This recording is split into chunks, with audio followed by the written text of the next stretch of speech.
name is Neal Martin. This is my 15th season coaching, just finished. The last 12, I've been a defensive coordinator, and special teams has been very close to my heart. I've run punt returns, punt team, kickoff returns, and little tidbit about myself. I tell my wife all the time, when I retire, I'm becoming an offensive coordinator and screw every single defensive coordinator in the United States of America, because I'm going to go against every rule. I know it gives me issues, and so I'm looking forward to that one day. And the rugby punt kind of is my little, I guess, tickle of doing that so far. So we'll go ahead and I'll get rolling, and we can be here as long as y'all need. Ask all the questions that you want. Talk about installing the rugby punt. I just taught it little risk, big reward. It's just something that we kind of got into. I dabbled into it, and I'll give you a little history of how I came about to do this. Why rugby punt? Big things. 5 reasons why I kind of went into this. First thing, this was probably 9-10 years ago. We're going into the season, and not only did we have a punter that couldn't flip the field, we did not have a true punter in the house. Okay. So that kind of started my initial reason of interest. So we had to figure out how to increase our net punting yardage. All right. And the only way to do that is really decrease your return yardage. How do you do that? Well, one way is hang time. That was out. Okay. Like I said, we didn't have a punter in the house. So the other way to do that was to allow your coverage more time to get down the field. And so doing a little research and dabbling in different things, looking, that's kind of where I ran into the rugby punt and got interested into it. So I did a little research and kind of played with some things, and came up with a few ideas. And the head coach told me to go ahead and put something together, put some rules to it, and be ready to present it next fall. So that's what I did. The second thing, minimal returns. I've run this for 5 years. The last 5 years that I've run this, we've had 16 returns for positive yards.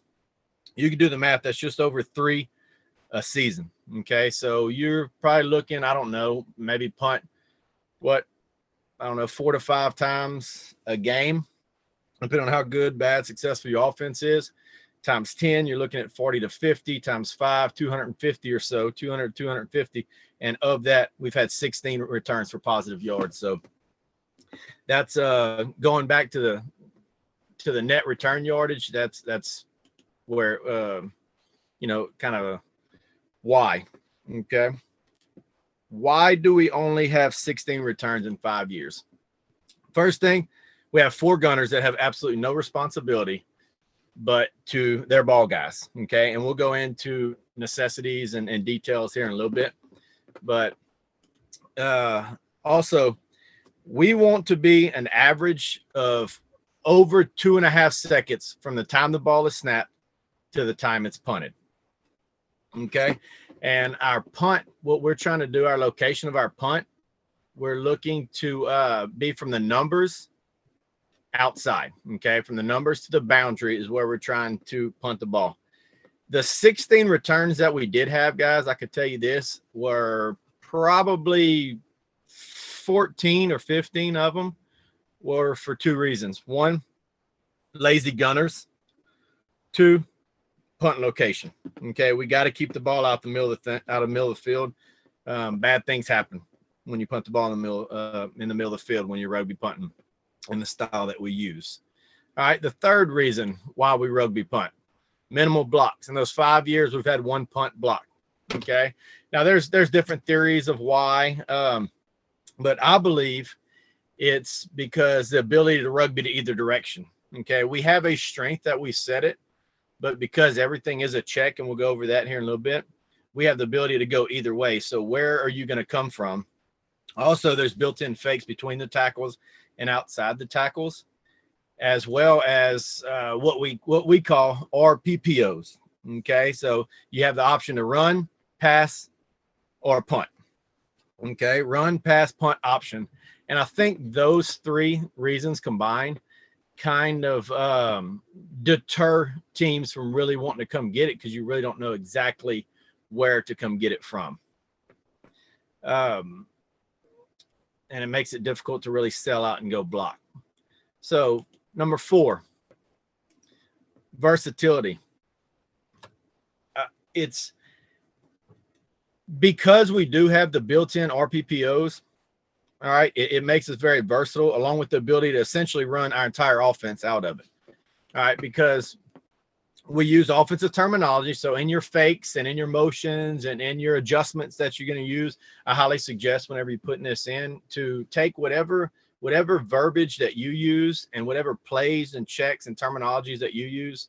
All right, you want to be able to carry that over into your rugby punt, because it essentially becomes a possible offensive snap. Okay, every 4th down. We keep majority offensive personnel on the field. We'll go over how we personnel it here in a bit. So that helps us in this sense also. And the last reason, forces extra preparation. Guys, I don't know, once you look at it, you'll see, as a defensive coordinator, you know, I have to use valuable practice time if I see something like this. I have to be able to line up to it. I have to be sound on both sides. I have to make sure that all eligibles are covered. And then I still have to try to force the punt and set up a return. So this is going to take much more preparation throughout of a normal week from a defense to be able to defend this. We rarely saw a true punt return. Okay, a lot of times what we'll see is a team's defense out and kind of a safe punt return type. Just make sure they get the ball back. And in the last 2 years, I went back and checked, and we had 7 times that we punted where there were no returners back.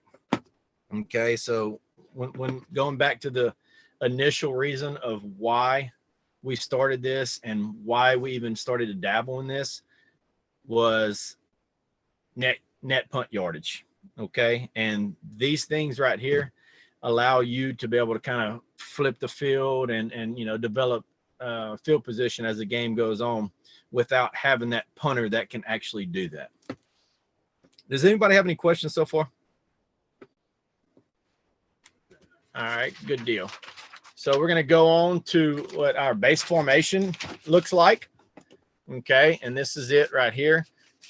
In my mind, we're in 21 personnel, but if I have any suggestion for you, make it fit your offense. However you want, whatever you want to label someone, this is not set in stone. Okay, this is just makes it easier for me in my mind. All right, this right here would be a right formation, and you'll understand that here a little more as we go on. And then so we have gunner number 1, gunner number 2, snapper, and then gunner number 3. In my mind, this is the tight end. So essentially it's tackle over, fullback, personal protector, and punter. And these guys are typically athletes, and you'll see film later on at the end where we've had a slot receiver be the punter. We've had a running back be the punter. We've had a kid that was a ambidextrous punter. He could punt with his left and right foot. He's been our punter. So really, we're just going to find out what fits us that year. And so how we personnel it. Okay. In my mind, this is what I'm looking for. And we'll start right here. My G1 and G3, I'm going to take a DB / wide receiver type guy. And it's going to change probably when I've been at a 5A school, 4A school, and 2A school. Okay. And so this personnel is going to kind of change, but essentially it's all going to stay the same. At your smaller schools, these guys right here, you probably already know who they are. Okay. At a bigger school, there may be a few guys you can roll in and out. You may be able to take a wide out and put those DB / athlete type guys in there.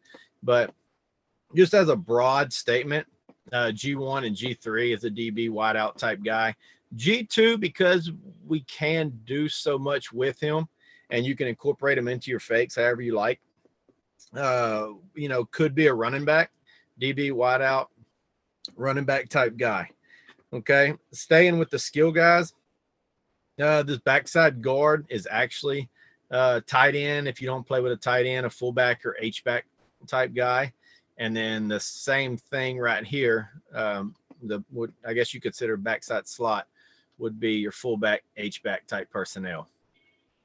These three guys right here, I say three best, okay? I really should say three most athletic linemen, because you don't want your big, 6'3", 310-pound guy. That's a hell of a down blocker, being one of these three guys right here, because that's not what he's going to be doing 99.9% of the time. So your three most athletic linemen. And if you're at a bigger school, a 4 or 5A school where you have a lot of kids to choose from, maybe you do get your linemen out and get a few of these guys in here that may be a little more athletic in this position. Totally up to you. Okay. These two positions right here, like I said, I've had running backs, I've had quarterbacks, I've had slots play this position. Right here, we typically want to put a running back right here, but the best combo that I probably ever had was the quarterback, a pass protector, which he was a tough kid, went and caught in college in baseball, and this guy right here was a running back. So they're interchangeable, but whatever fits your personnel and whatever fits your kids, you can make it work right here. It doesn't take a punter, and that's what we found out when they first look at it. When we're trying to find who these guys are, we'll have a little trial and get them out there, and at first, like, oh, coach, I can't do that, and then they get to doing it, and sometimes when you're not having to think about things, and we're not asking you for 4 or 5 seconds of hang time, we're getting our hang time during the rugby. Okay, so I need you to be able to get the ball down the field outside the numbers, and if you get hang time on it, good. If not, it's going to hit and roll. We're going to be fine. Okay, but we do need somebody that can manage it and an athlete in this position. Does anyone have any questions so far about how we personnel things? No, that's great. All right. All right, going on to next slide, rules and responsibilities. We're going to start off with the gunners first. This is a right formation for us. Okay, so if I'm looking at my responsibilities, this would be a right formation, and once again, terminology wise, you can set it up however you like.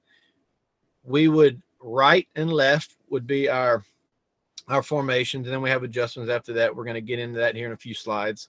But if we were punting, this is set up as if we were going right, brown. Okay, brown was our actual punt to the right, and black was our actual punt to the left. So in right, brown, this would be our rules. Okay, G1 would be our outside leverage gunner. G2 would be a ball gunner, which means I have no leverage guy. I'm going to the ball. Okay, this first tab right here, it says blitz reader. What that means is that I'm going, if the guy who's locked up on me goes to rush the punter, I'm going to sit at the sticks. Okay, I'm going to sit at the sticks. So what that does is give us an extra safety valve, because this guy is unaccounted for in the blocking scheme. The punter has him. Okay, the guy punting, he has him, and he's essentially going to punt off of, and we'll go over the rules in a minute, but just so you understand why, he's going to punt off the second thing off the edge to number 5, okay, which essentially this would be number 5 typically.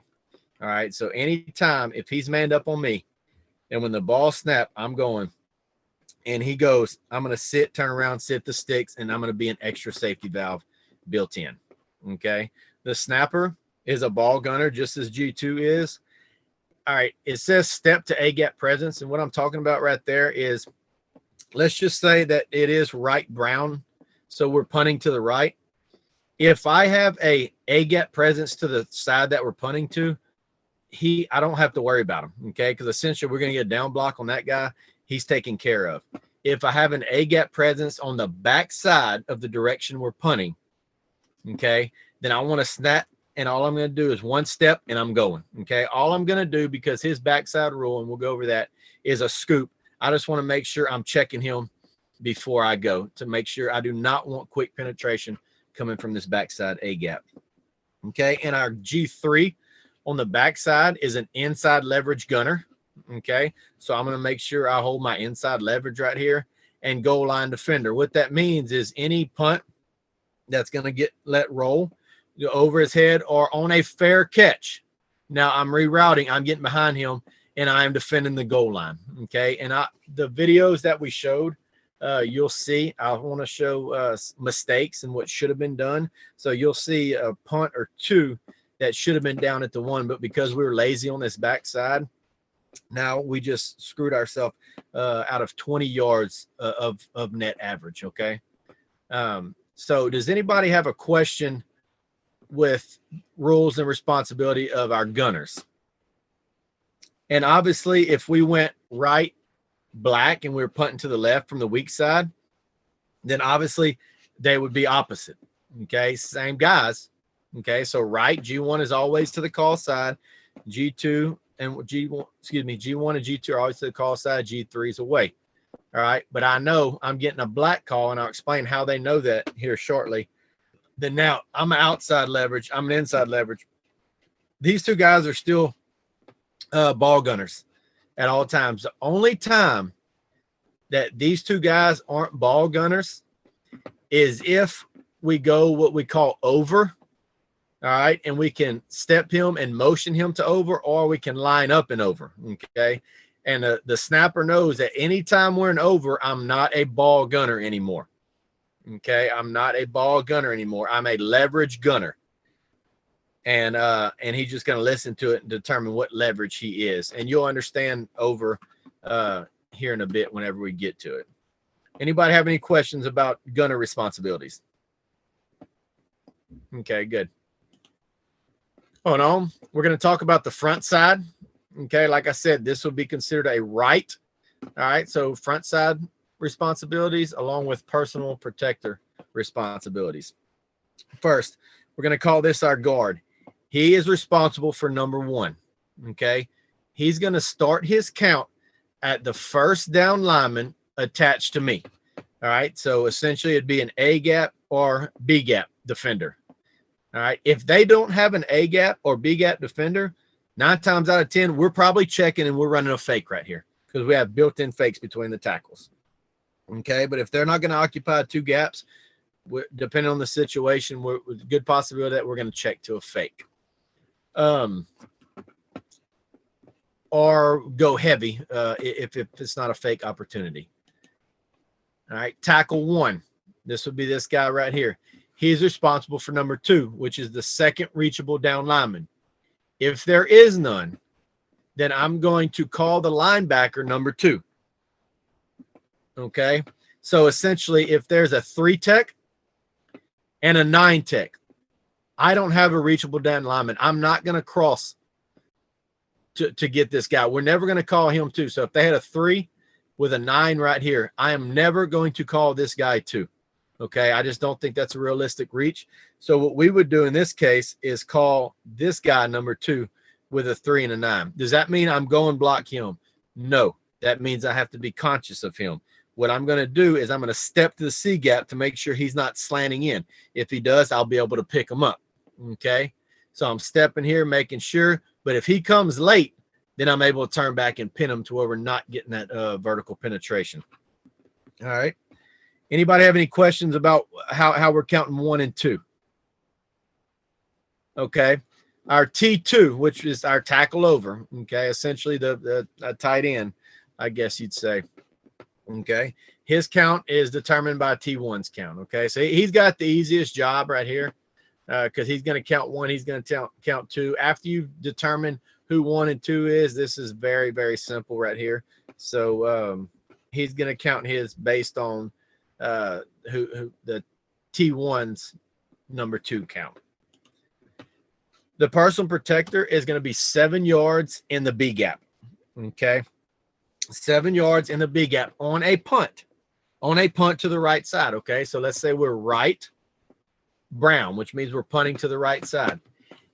Before the ball snap, he's going to set up. I'm going to be at 7 yards in the B gap. What that does is allow me plenty of room to be able to get out here and set this edge. All right. We call it edge to number 4.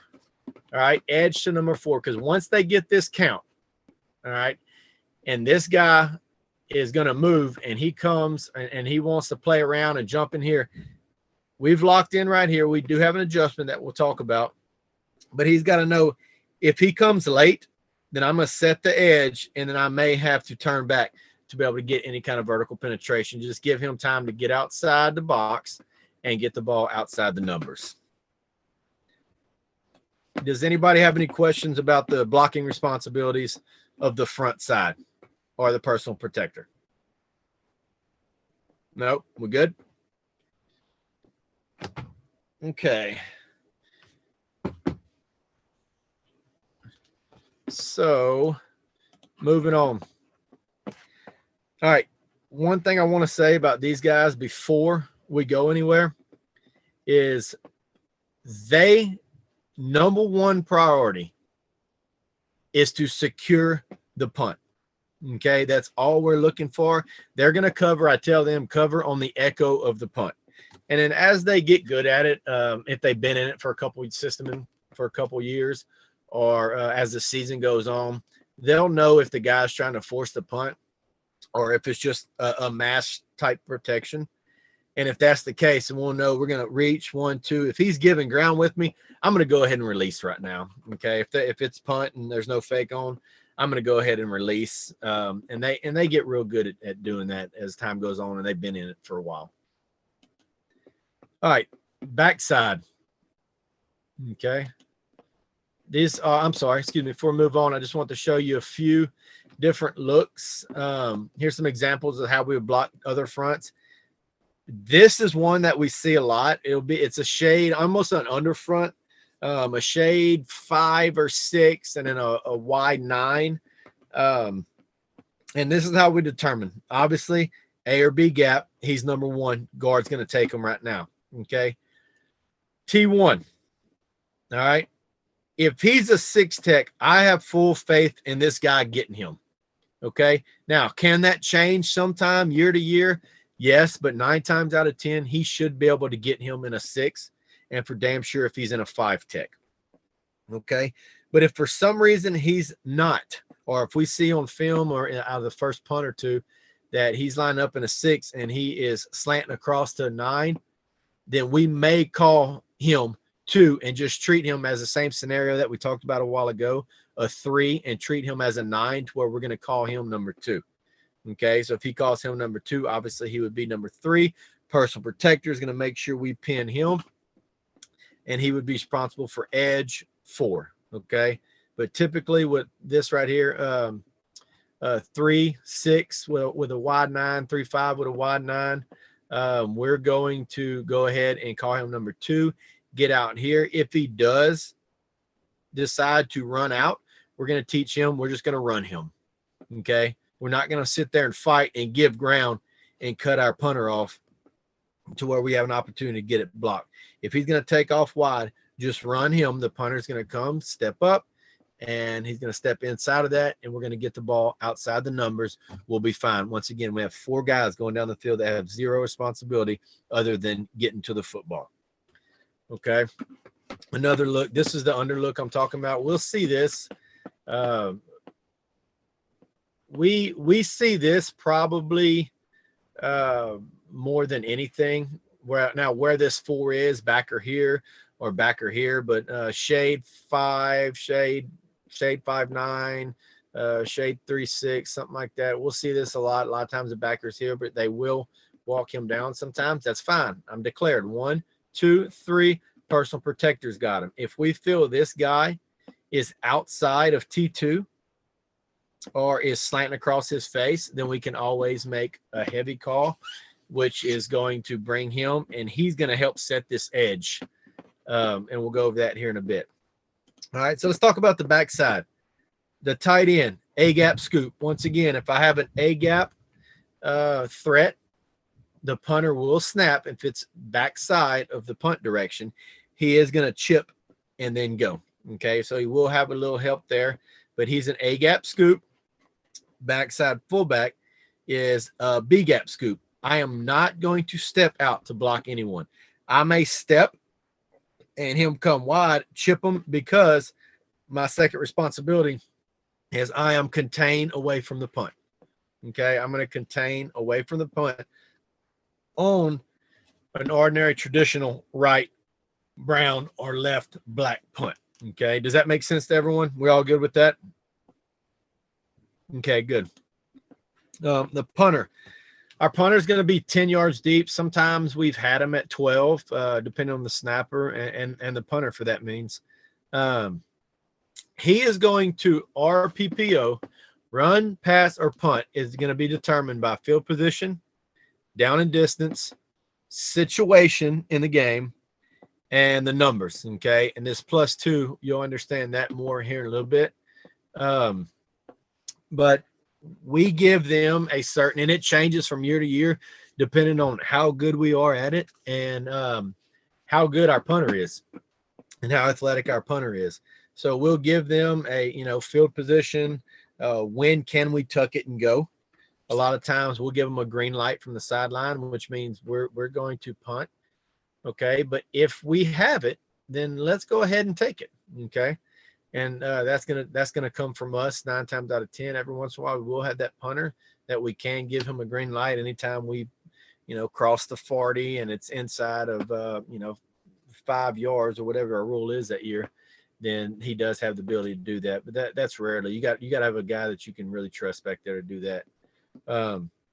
But based on situations and what we feel comfortable with, how good our defense is playing, what kind of field position we're trying to set up, is going to determine, what these are right here. But this +2 rule is very big for us, and we'll come into contact with that here shortly. All right, going to the next one. Everybody good on blocking, right?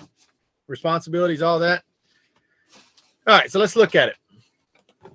This is what a right punt would look like. And the situation I told you, this is what we'll see a lot of times. We'll see, an under front type look. So this would it look like: outside leverage gunner, ball gunner, ball gunner. I am a B gap scoop to contain, and I am an inside leverage gunner, and then I'm also defending the goal line. Okay, so that's what a traditional right brown punt would look like. All right, how we call it, and this is the big thing. Okay, this is really what we need to understand, and this is what's worked for us. This is not set in stone. I'm sure somebody has a much better method of getting this stuff in. This is just what's worked for us. The formation. All right, third down plays over. We're going to start yelling for punt team. In our situation at the school I'm at right now, we're probably subbing maybe 3 guys, okay? Because once again, the versatility of it allows you to keep your offense on the field and have an opportunity for an offensive snap with your punt team on the field. Okay, so I think we were subbing 3 guys this year, and we're going to start calling out. And they know, 9 times out of 10, if the ball is on the hash, if it's on the right hash, we're going to set up in a left formation. That's not set in stone. We've done different. All right, and you'll see in film, it will prove that. If we're on left hash, probably setting up a right formation. But 2 coaches, myself and another coach, are going to start yelling out left, left, left, left, left, right, right, right, right, right. And they're lining up. Okay. This front is going to line up. When they get the call, left, left, or right, right, they are lining up. And the personal protector is given a count call. Okay. So they line up. They're going to get set. And he's giving the count call, and they're going to let the defense start lining up. When the guard gives the count, they're going to go off of that, okay? So you'll have the backside tight end. This is a heavy set right here in the picture, but backside tight end, the fullback would be here, snapper, guard, T1, T2, all line up, getting their counts. So whether we fake it or not, we're always going to get a count. So everybody knows, even the backside, they know I've got to get a count too. So they're going to give a 1 and 2 count also. All right. That because who's to say that we're not going left brown on this snap? Okay, so we're set up for no matter what right now. If we hear a fake call, we know exactly what to do. The count meant nothing. But if we are punting, everybody knows what their job is already. Okay, while that's happening, all right, the 3 gunners and the punter are checking the sideline and they're getting a signal. Okay, so the way we do that, all right, we're going to signal any shift or motion if there is any, and then we're going to signal the punt direction or fake. Okay, so we'll go over the shifts and motions that will signal. The first one is heavy, means the fullback is over.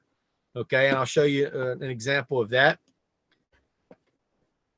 This is what a heavy formation looks like. All right, a lot of times we'll go heavy for a couple reasons. One reason is if we ever have 2 outside, good chances are 1 or 2 things are going to happen. You know, once again, year to year, how good is my personal protector blocking? You'll see in film, like I said, I showed you a lot of bad things in film because I want y'all to be able to, you know, see that it's all not, you know, rainbows, that you're going to have bad things. But if you see what's screwed up right now and how to fix it, we go over how to fix it, I think it'll answer a lot of questions. So if we have 2 outside in this, like in this instance, a lot of times we'll go heavy. So all he's going to do, remember, they're already set. They know who their numbers are. All right. The punter will give a heavy call.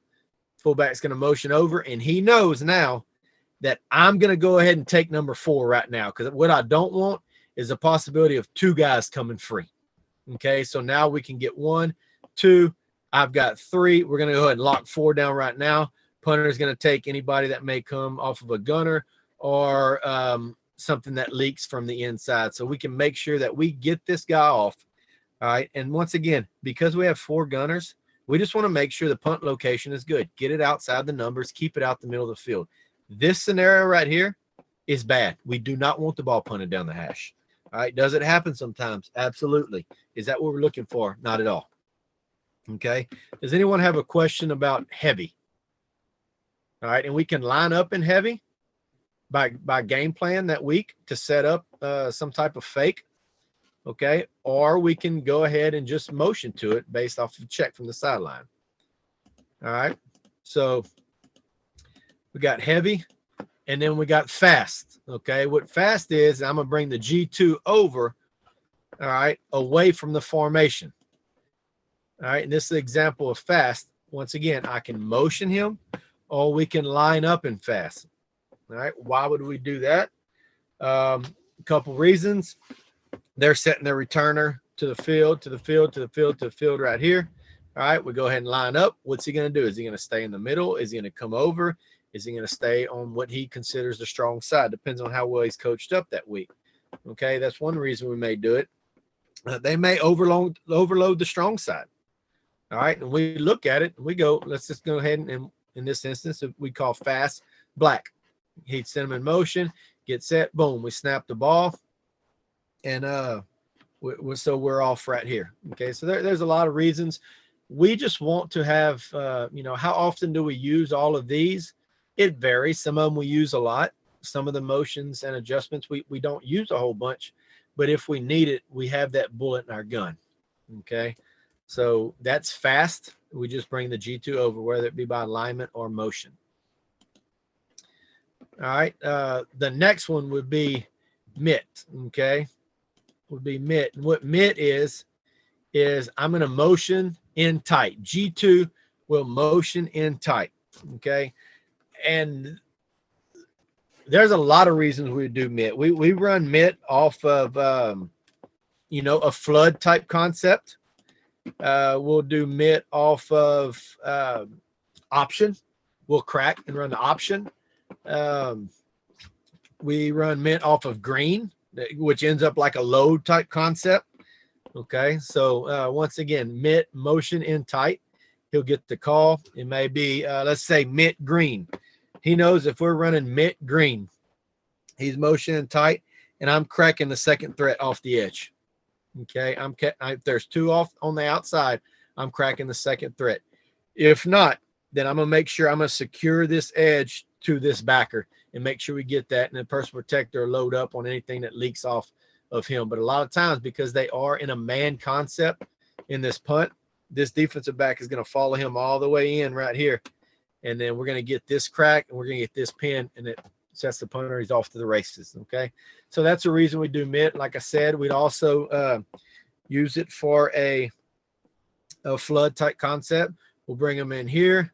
Bam, sit the crack. If we run green the week before or within the last 2 weeks, we'll sit that. He comes right here. He's off. He's in the flats. One of them should be wide open. Okay. So there's, make it fit your concepts that you run offensively, because none of this matters. If you're trying to teach whole new terminology, a lot of times you just don't have time to do all that. And that's why I say it's so important that you use your offensive terminology. Any questions about mitt? All right. So after mitt, we're going to go over. Okay. Over means we're going to bring G3 over, which we talked about a while ago. And I'll just go in this, both these slides while I go instead of coming back, and step. Okay. Over and step are the last two. So over, once again, I'm bringing G3, whether it be by alignment. Okay. And if we have, and you'll see on film right here, here in a little bit, we have a return that's real good, and I want 4 guys in his face right now, and I'm not trusting this backside gunner to get over there. We may just line up and over this week and then set up a fake off of it, okay? Or we may go step, which means we're going to invert. I'll show you in a second, and then motion him to over. So once again, just having bullets in our gun, and then step is just, what everybody in America has. He's going to step on, he's going to step off. And what that does now for fake purposes, a lot of times if we call like, hey, the first this week, we'll maybe all step. All right. Well, 9 times out of 10, we hadn't run step the last 3 weeks. And so in their mind, there's 2 eligible receivers over here. And the whole time we're playing with 3 eligible receivers. So when that fake is needed, it's going to be there most of the time. Okay. And we can, like I said, step over. Okay. Step over would be here, motion them, and now we'll roll with it. So those are the motions and adjustments that we use to it. So that's going to be signaled to these 3 guys and the punter. So they're looking, they're getting it. Boom, get set. All right. Now, let me go back. All right. So formation's being called. Front's lining up. Front protector's lining up. The 3 gunners and the punter are getting any kind of shift or motion and a punt direction or fake. Okay. So does anybody have any questions so far on how we call it, how we line up, how it gets in, anything? Any questions whatsoever before we move on? Coach Storr, you still got me, huh?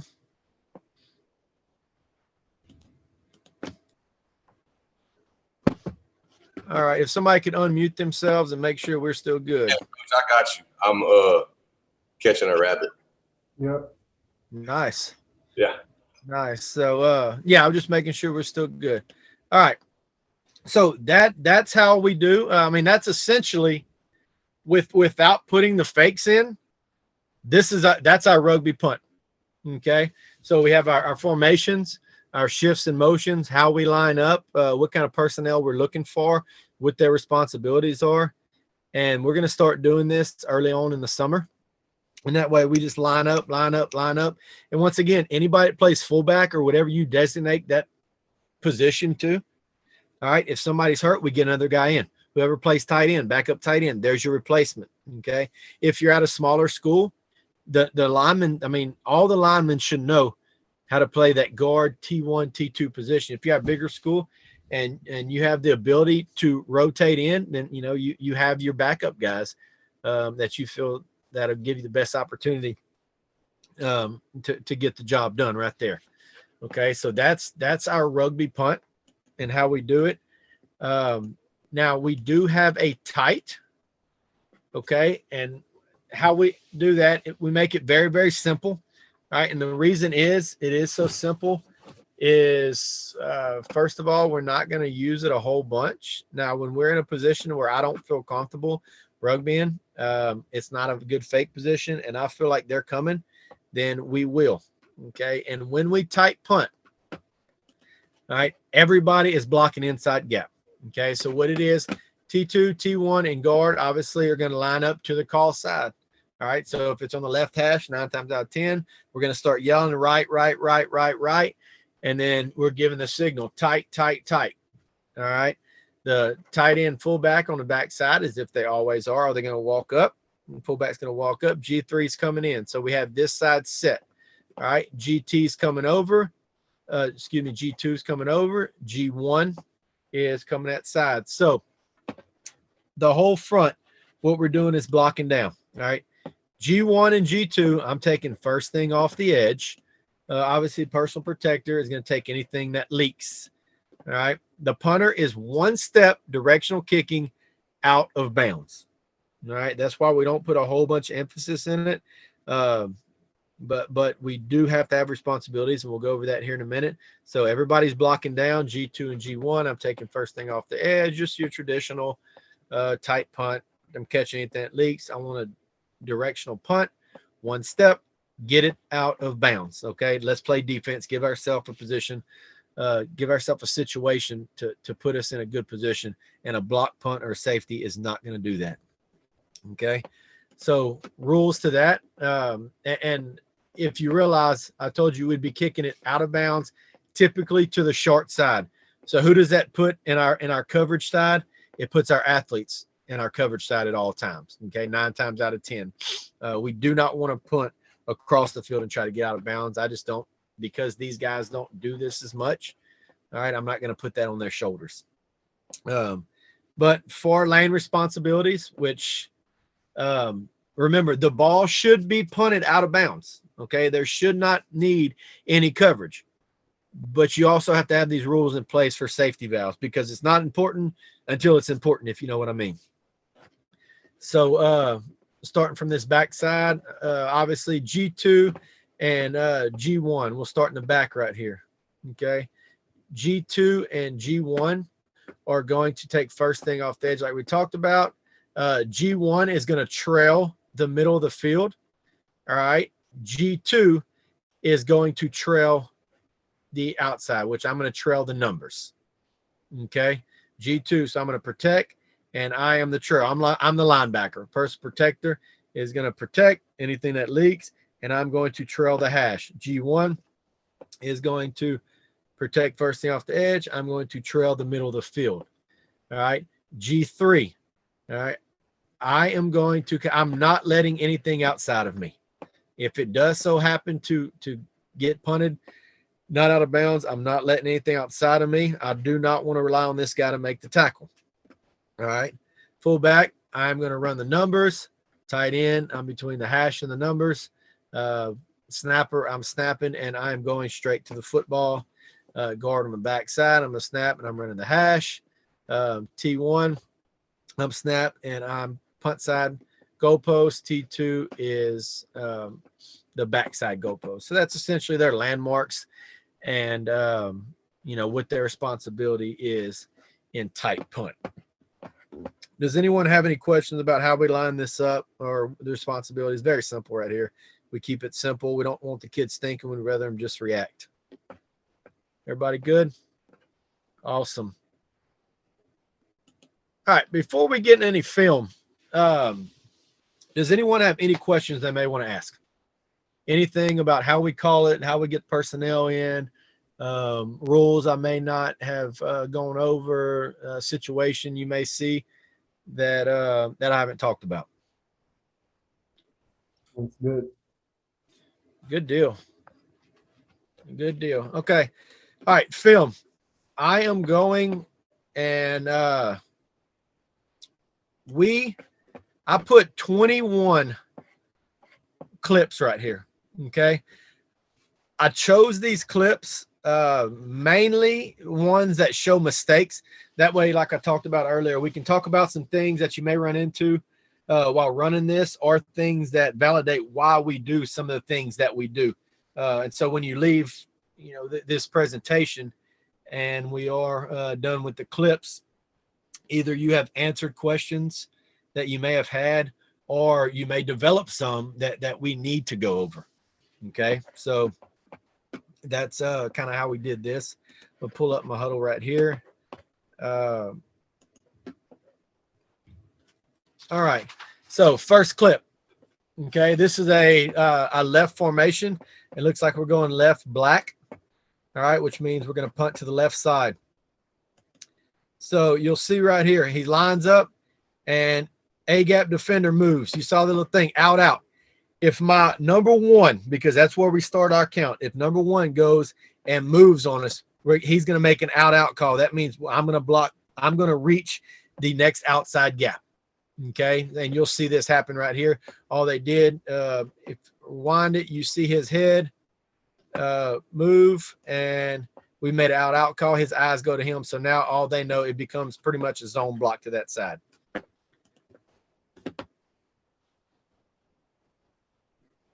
Good.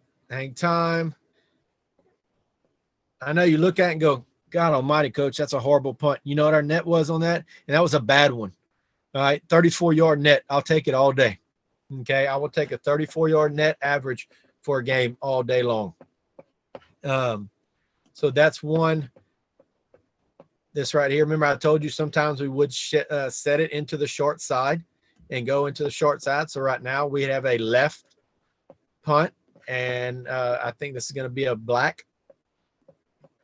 So a lot of things go wrong right here.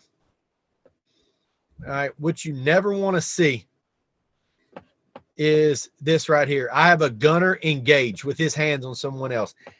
That is a big no-no. Avoid, get your butt down the field. Remember we talked earlier. We have 4 guys that have no responsibilities. We're able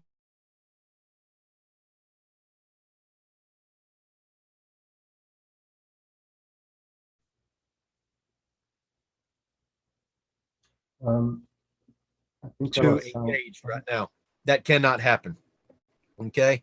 This guy right here is trying to do, I don't know. We tell him to attack the outside shoulder. And the reason we do that, we don't want to, like he took this big loop and step around right here, and all he did was get undercut. All right. The reason we're attacking, because if he does want to go here, or if he does go underneath, I can pin him. If he wants to slant out, then I'm just going to run him out and allow the punter to step underneath him. Okay. But all that being said, right now, this is what happens when we got gunners engaged. Okay. They're able to get a return. But all in all, you see a block in the back right here. We're getting that. Without the block in the back, we have a 35-yard net punt. Okay. Once again, I'll take it. Here we go. Left punt. And you'll see right here, we'll have a bad snap.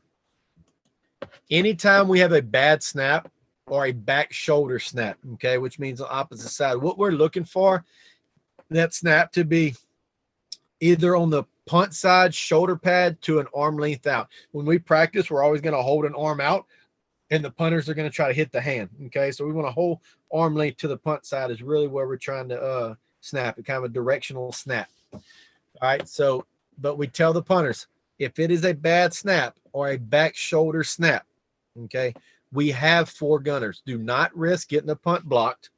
All right, check if you see pressure. If you have pressure, we're going to try to 1 or 2 step and get the ball repetitive, just pounding their head outside the numbers. Okay, we do not want the ball inside the numbers. So we had a bad snap right here. He got pressure. So 1, 2, boom, but he did a great job. 2 steps, got it outside the numbers, great punt location, and still ended up with another 34-yard net punt.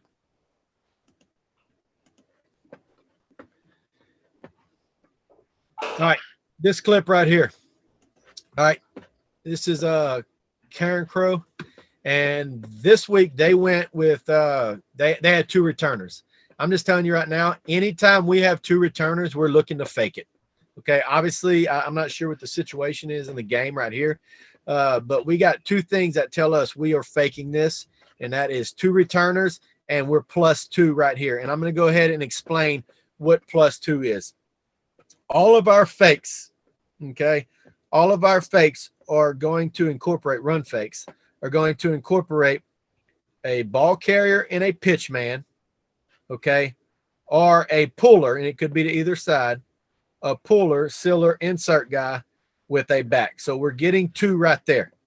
So anytime we're 1 for 1 on this back side, which we are right now, we got 2 for 2. That means we're +2, because no matter what fake we have coming back this way, whether we're snapping here and we'll run the option back this way, or if we're snapping here and running some type of power to the short side, whatever it is, we are going to be +2. All right, two returners, we're looking to fake, and we're +2. Like I said, I'm not sure what the situation is right here, but typically that would be a fake situation for us. Also, you watch this guy right here. He did not read it. We had the G2's man went to block the punt, and he should have sat, especially we're 4th and 2, whatever it is right there. Good. He goes. Personal protector picked it up. Okay. Even though he didn't do what he's supposed to do, still turned out pretty good. And that ended up being a 37-yard net punt. Once again, we'll take it. And all of these are ones that have problems in them. This clip right here, this is a situation that we probably would have wanted to call heavy. Okay. Depending on, I don't know if he just didn't count this guy as being outside or an outside threat, but this would be 1-2 outside of T2. So probably we want to get this fullback over, call heavy, and get him pinned. And that way we put this guy in a little bit better shape. This is the kid right here. This is our quarterback. Okay. Our quarterback's our personal protector. He's the one that went and caught in college. Great athlete, great kid, tough kid. But right here, takes it on, gets his butt run over. This is no good. Okay. This is no good. We do not want it. We don't want it outside the numbers. We sure as hell don't want it on the hash. Okay. It's a situation that if our gunners are being lazy, or we don't have those guys that can run this year, that could be trouble. Okay. And I'm letting you know right now. So bad punt location, probably because the ball was forced because we didn't check heavy. But, right here, we still did a great job of getting down the field, covering, and we still end up with a 44-yard net on that one. So I'll take it. All right, here we go. Left formation. Okay, let me tell you something about this. This is excellent job right here. If they want to not put pressure and just kind of hold up, mash. This was almost 3.5 seconds from snap to punt. All right. From the time it's punted, it's 5.3 seconds until the returner touches the ball. So we're looking at almost 9 yards to cover on this. Okay. That's excellent, guys. That's what we're looking for. That's why we rugby punt. We don't have that guy that's going to give us that hang time to get down the field. So we're going to go ahead and get our hang time right now and still have the ability to fake from all different directions using our offensive terminology. And this ended up being a 45-yard net punt.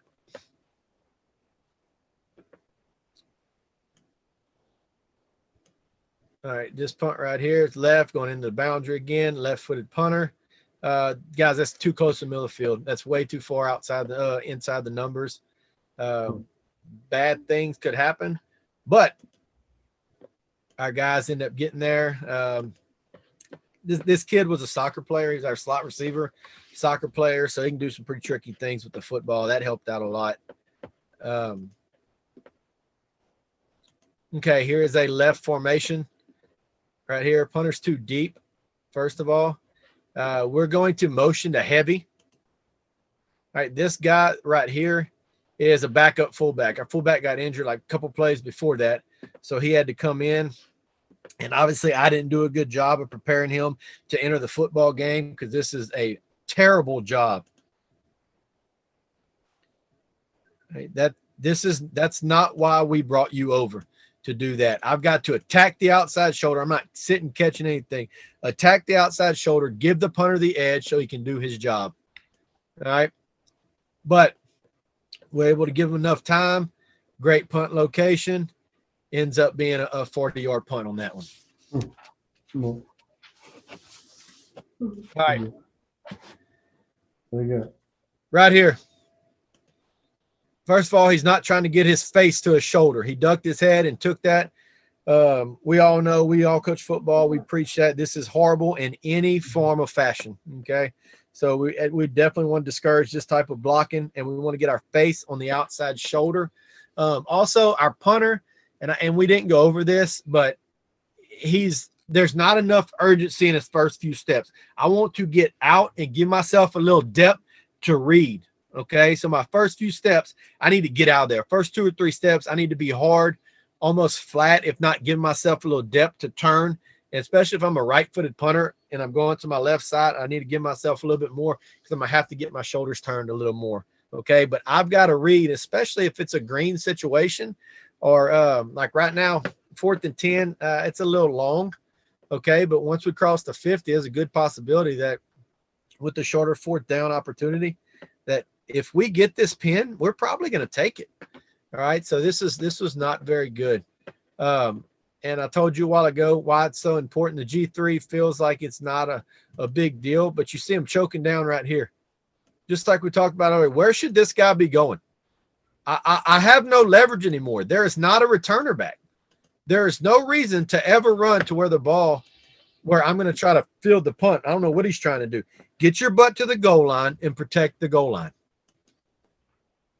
Right here. Should have been down on the 1. We missed a great opportunity. Took 20 yards off of our net. All right, that's something that we don't want to do ever. That's not why we do this. Left formation right here.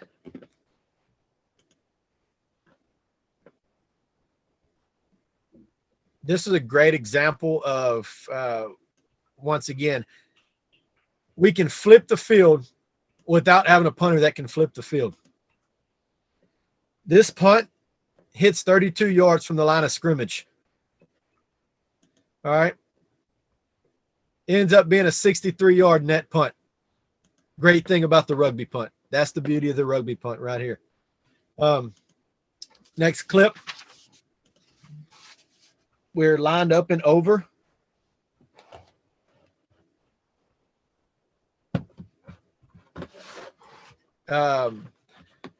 We lined up and over right here. I'm not sure exactly. I think it's in 2014 or 15. I'm not sure exactly why. But this is an over call. And not very good by the guard. Very lazy. Especially when you have one job. We're not asking you to cover. We're asking you to cover on the echo of the punt. And he's not giving ground and mashing with you, right? He's still being violent toward me. Can't do that. That's a way to get a ball blocked right there. Okay. But once again, beauty of the rugby. This punt landed 23 yards from the line of scrimmage. Ended up a 45-yard net. All right, this one we're motioning to over, okay? So this was step over. That's the G3 coming here. This was this past season, and I'm going to be honest with you guys, it was a strange season. Aside from the COVID deal and us being quarantined for a few games and I think we ended up missing a total of 3 games or something like that. But it was just a down year for us. That's actually our quarterback punting right here. Had a bunch of young guys on the field, but we made it work. Okay, so this is the guy, first year ever played football, homeschool guy, comes over, and so 1, 2, 3. So we're looking for, it should be right here. We got 1, 2, so it should be 3, 4. I'm going to take them right here, and once again, his head is not attacking the outside shoulder. He's being lazy doing it, but give us an opportunity. If that's the case and you screw up, Go ahead, and we want to run him out of there and give our punter something to step into. All right. Placement's bad right here, too. I told you I'm going to show a bunch. I don't want to find clips. We can all have a highlight film. That's not what this is for. We're here to learn. And you're not going to learn from perfect clips. So I want to show you some things that we did mess up on. But all that being said, not a great punt. We're backed up inside the 10, okay? And we still end up with a 35-yard net punt. So it gave us a little space and gave our defense a little bit of breathing room to work with right there. All right, good example right here. We're past the 40. The check with the sideline. Earlier that game, you can see this is play number 189, but we had been mixing it up and punting to our weak side a lot because they started out where they were trying to get pressure from the strong side, what we would declare as the strong side. And so they lined up, made their counts. We checked. We were +2. 1, 2, 3. That's fine. We got 1, 2, 3. We're 1 for 1. So no matter what, whether we're running option this way, and I'm just talking about runs, not even pass responsibilities. Whoever responsible for number 2 is not even the picture. So there's probably something. We probably could have faked it there also. But we're 1-on-1 right here, which means we're +2. Okay, so we took advantage of the situation right here, made a call, and faked it, and continued the drive right there, about a 7-yard gain. Okay, so that's where the whole +2 thing comes in. Here's another +2 for us right here. This is a situation. The punter was not given a green fake right here. Excuse me. He was not given a green call, which tells him that, hey, if I get it, I can take it. Nor was he given a fake. He saw that we were +2 and made a green call on his own, which we're not. I mean, the fact that he did see that we were +2 is great. Okay, but we're not going to give a call on our own and do that on our own for this purpose right here. This situation, the game, defense has been playing great, and we're just trying to look to get the ball, try to flip it a little bit, get a 35, 40-yard net punt, let our defense do their thing again, and give our offense a little field position. So this is not what we need at the time, but I just wanted to show you that he did see that it was +2. And with a green call, all right, this guy is slanting outside. So what his responsibility with the T2's got to do is continue to run him, all right, and the personal protector's got to get up on that linebacker. And even if he does that, I still think we have a play. Whether we called it or not, I still think we have an opportunity to get the first down right here because we definitely have the numbers. But all in all, it was just a bad job by everybody, lazy, assuming. Whether he heard the green or not, that's the great thing about this. His job is the same. If I get an outside slant, run him, whether it's green or punt, okay? And I'm going to stay on him until the echo of the punt. Well, there's no punt, and he came off of him, which means we're not following our rules. Bad situation for us, but it's a learning experience, all right? And we need those. We're going to learn more from mistakes than we will from anything else.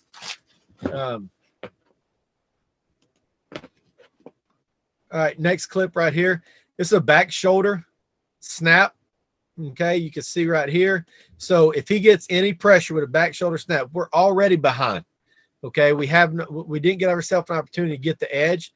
He's going to take about 2 steps, get the ball get the ball outside the numbers. If you do that, you give us an opportunity to be successful. Just like we did just now. I think that ended up 35, 36-yard net punt inside the 20. We can play with that, okay? That gives us an opportunity to be successful. Next one, I just want to show y'all right here. This is embarrassing, but this right here will get you beat, okay? And you can see it's late in the game, but that's no excuse because we pride ourselves. And, this – punt team is very special to us, and it has been on all the teams that's incorporated in. But this is disappointing, and just to show you, this will get you beat. But with a good punt location, sometimes it won't matter, but I never want them to know that. Okay? We still ended up with I think a 34, 35 yard net on that.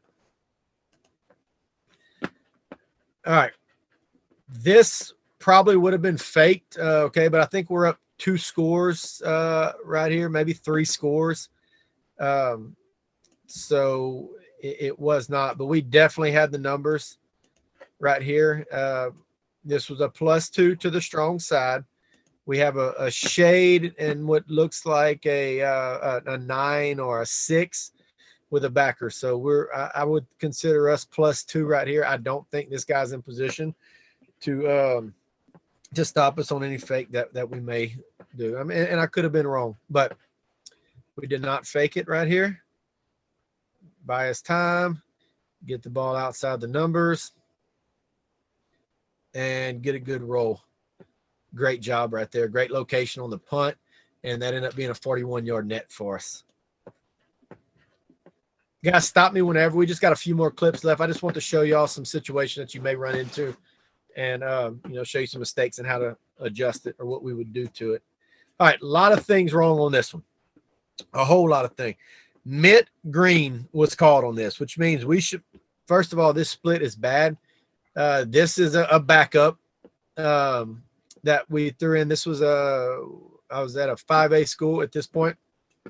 And so we did have guys that rotated in. And the thing is, guys, let those younger guys get as many reps.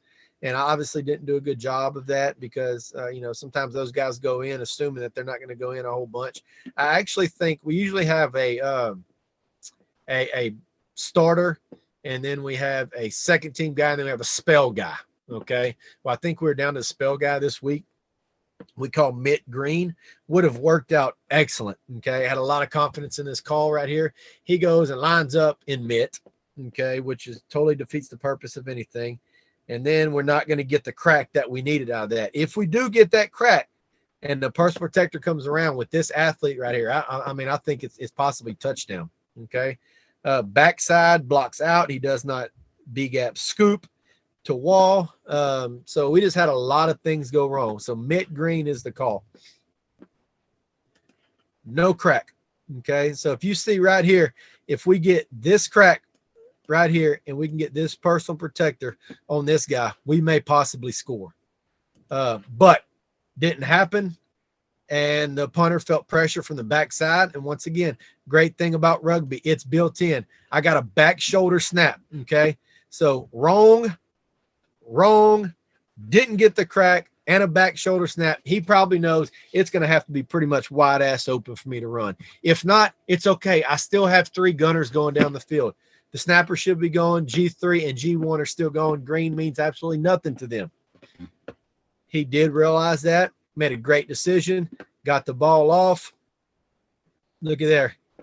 Not outside the numbers because he was pressured pretty quick, but we still end up getting the ball down the field, 40-yard net, and downed it inside the 10. So that's once again, the things that we have built in really give us an opportunity to be successful, regardless of what the situation brings us. All right, this right here, this particular situation, the returner that they had was really good that year. I think we went over the majority of this game. We want to get 3 guys in his face ASAP.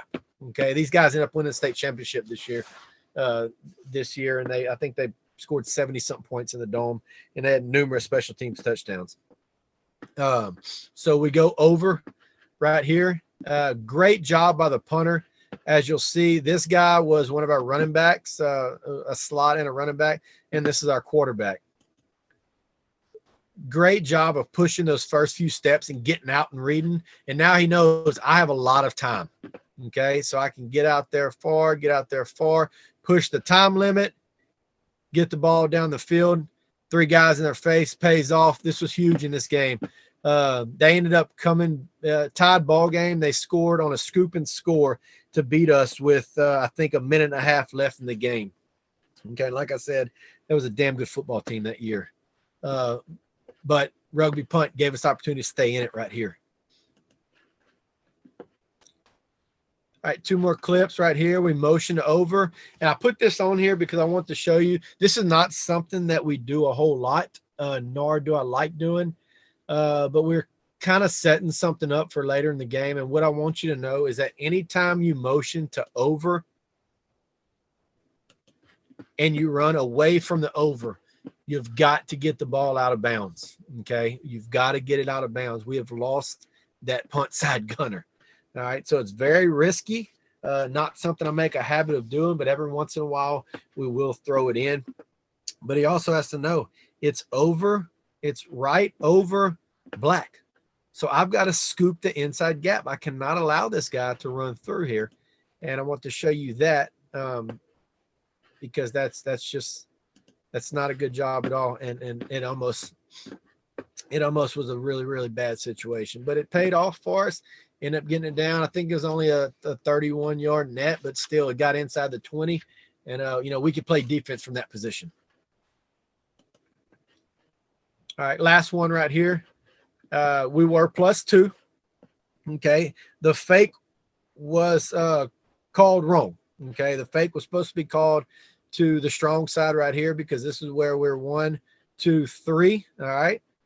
And we have 3 blockers on this side. So we're +2 with whatever fake we run right here. And we don't have anybody within 3 yards of the line of scrimmage. So even though we are inside the 40, I felt confident in this call until I saw us run it to the wrong direction. The guard blocked absolutely nobody, but we executed enough. We're able to get the first down. But I just want to show you that, we stuck to the +2 rule. So, all right, that's all the clips I have. I'm going to go back to screen. All right. Does anyone have any questions? Any questions whatsoever? Okay, so here, share. I'm going to go back. What's y'all's practice schedule like for this, Coach? Coach, we're gonna hit this early in the year. We break everything up, just like I showed you the way that we that I explained to you. The gunners are gonna go work by themselves. The punt side is gonna work by themselves, and the back side is gonna work by themselves because they're doing the same thing. You understand what I'm talking about? Yep. So we're gonna bring the back side. We're gonna split it up. The punter's going to go do their thing, and then we're going to have the front side with the personal protector working together, and then with a couple coaches, and then we're going to have the back side working together. And then we're going to, with the gunners, we're going to work that fair catch to where the G3's got to reroute, or the G1, depending on which direction we're punting it in. So that's early on. And obviously, as we get going throughout the season, we've run this so many times that, we don't necessarily have to break up into our groups. We'll just go and say, we're about to start practice. We'll have 5 minutes and we'll get our fakes in this day, or 5 minutes and we'll get a right and a left, maybe a motion in there. And so just usually we hit it about twice a week once we get into the season and get rolling. Does that answer your question, Coach? Yes, sir. All right. Anybody else have any questions about why we do anything, reasons, anything, situation may run into? All right, good deal. This is my contact info. Anytime, if you ever want to talk, man, and it doesn't have to be just about rugby punt. I will talk football all day, every day. We can talk defense, offense, preferably defense, but I need to pick you guys' brains sometimes too, because it's hard to defend something you don't understand. But I am down to talk football anytime y'all would like. Here's my contact information. This is my email address, phone number, Facebook, Twitter. You can also hit me up anywhere, any of the speed kills football. So we have that. YouTube, if you want to go back and rewatch this and then have questions for me after rewatching it, I get to rattling sometimes, guys, and I'll roll through this. So there's a good possibility that happened. But if you want to rewatch it, you can go to YouTube and rewatch it on our YouTube channel. And if you're not sure what the link is, it will be posted on Twitter and Facebook. And I don't think this one's going to be on Spotify or Apple Play, but we got some really good podcasts coming up that will be. So you can catch the videos. Some will have, the clinics in there, and some will just be podcasts. But we have a great lineup coming up. You definitely want to keep checking our Facebook page, keep checking our Twitter page, go to the YouTube channel and subscribe, because I think we're booked up through February, probably 2 or 3 a week, right, Coach? Yes, sir. We got next week we have 3. The following week we have 3. And then coming up in March, we have the first 2 weeks booked with 3 as well. A great lineup too. So if you have any coaching buddies or whatnot, and y'all looking, I know some of the states have completely shut us down. We're not able to get together. I think I've been able to make it to one, and I'm going to be able to go to another one here at the end of the month. Actual live clinics.